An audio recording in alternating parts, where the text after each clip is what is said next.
Bien. Mesdames, messieurs, chers collègues, chers amis, écoutez, je voudrais dire en tant que président de l'Université de Rennes, tout le plaisir que j'ai à vous accueillir pour cet atelier de l'innovation en présence de la présidente de Medtronic France, notre nouvelle présidente Florence Dupré, que nous saluons, ainsi que du directeur Nicolas Pivert.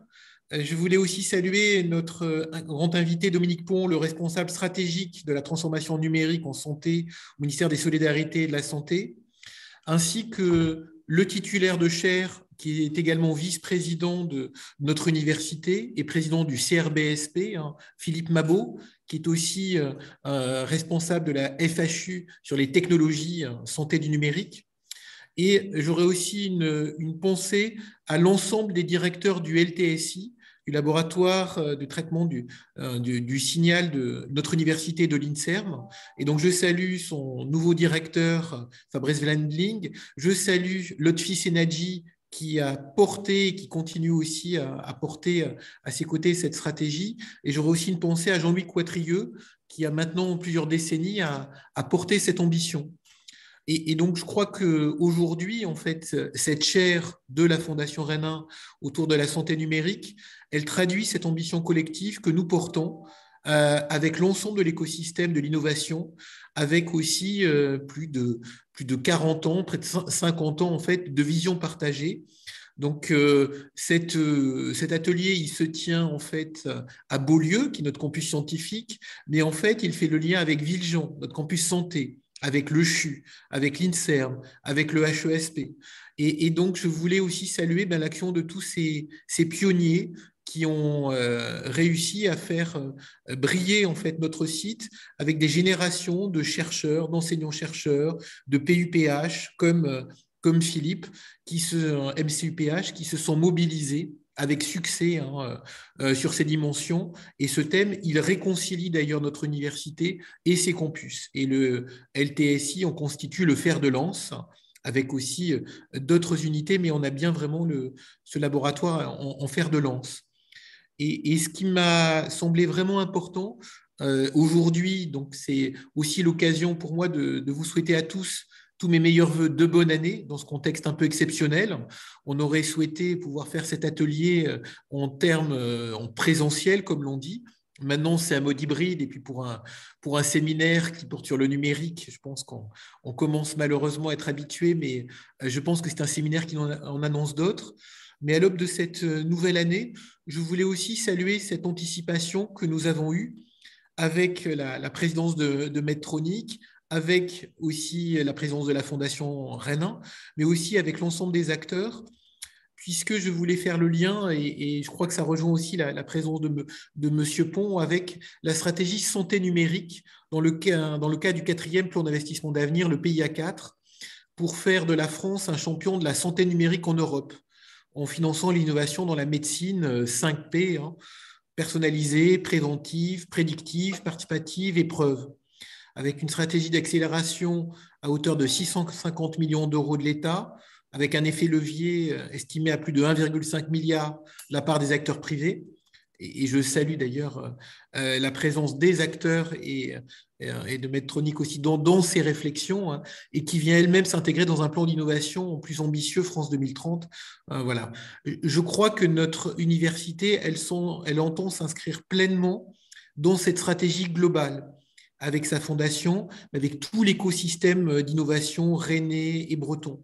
Et je voulais aussi saluer aussi le mandat qui a été donné à Lotfi Senadji au niveau national par l'INSERM pour participer pleinement à ce volet recherche de cette stratégie d'accélération santé et numérique. Donc, pour moi, pour nous, et là je parle aussi au nom un peu de Gilles Bloch, qui a missionné aussi notre collègue Lotfi sur le volet recherche, je crois que c'est une nouvelle reconnaissance du site rennais. Donc, voilà ce que je voulais vous indiquer en introduction, c'est tout ce sentiment de fierté et d'ambition collective, et puis ce pari réussi avec Medtronic. Et je crois que ce pari réussi, il revêt une importance particulière en ce début d'année 2022. Et donc, je voulais remercier sincèrement l'ensemble des intervenants, des participants et tout l'écosystème, et puis témoigner de l'engagement de notre université avec ses partenaires à vos côtés. Merci. Merci David. Merci David. Donc, rapidement, je suis Sophie Langouet-Prigent, la vice-présidente de la Fondation Rennin, et je voulais tous vous remercier d'être présents ce matin pour le 26e atelier de l'innovation relative à la chaire données massives en santé. Cette chaire, on l'a créée en 2019. C'était la 11e chaire de recherche et de formation de la Fondation Rennin. Aujourd'hui, on en a 15. Et l'objet de cet atelier, c'est vraiment d'échanger autour des travaux qui ont été menés depuis ce temps-là, autour d'un enjeu majeur, effectivement, des données en santé. Ces enjeux, on les comprend bien et on va voir les spécialistes en parler mieux que moi, mais juste pour vous rappeler que les chaires de la Fondation Rennin ont pour vocation de braquer le phare sur des expertises qui existent sur notre site et qui visent aussi à renforcer les partenariats avec les entreprises et les partenariats publics-privés voilà, qui constituent l'écosystème de l'innovation, comme le disait le président. Donc, merci à tous les intervenants d'être présents. Ce que l'on souhaite, même en distanciel, c'est que les échanges soient fructueux. Et pour ce faire, donc il y a un temps d'échange de prévu.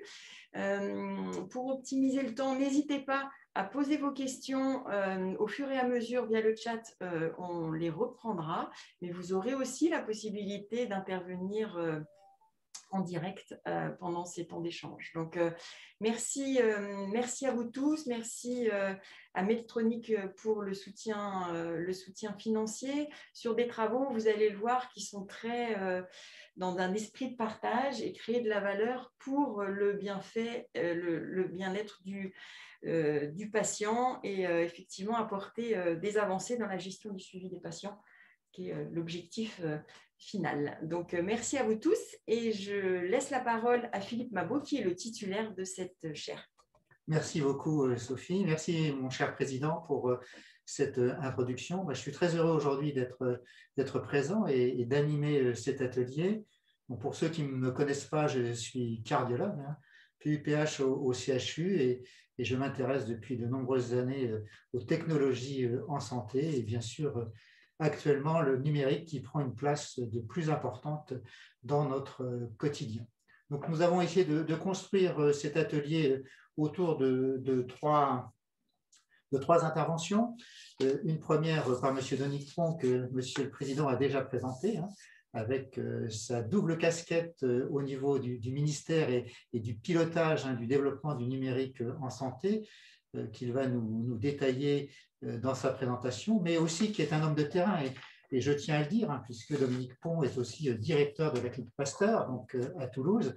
Il sait ce que c'est que gérer le quotidien de la santé, et puis également avec une expertise reconnue dans le domaine du numérique, puisque, si je ne me trompe, vous êtes ingénieur de formation.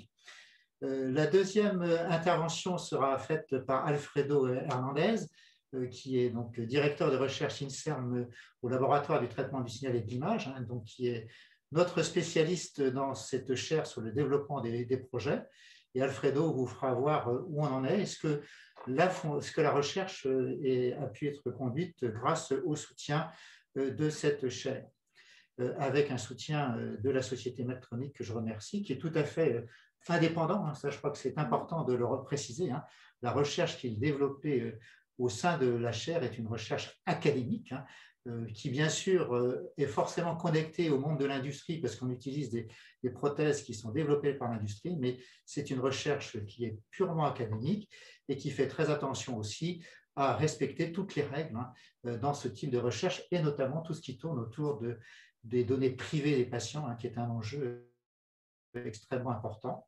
Et puis la troisième intervention sera consacrée à la vision industrielle, et c'est Nicolas Pivert et Florence Dupré qui nous feront part de leur vision un peu de ce que sera le numérique demain dans leur champ d'expertise.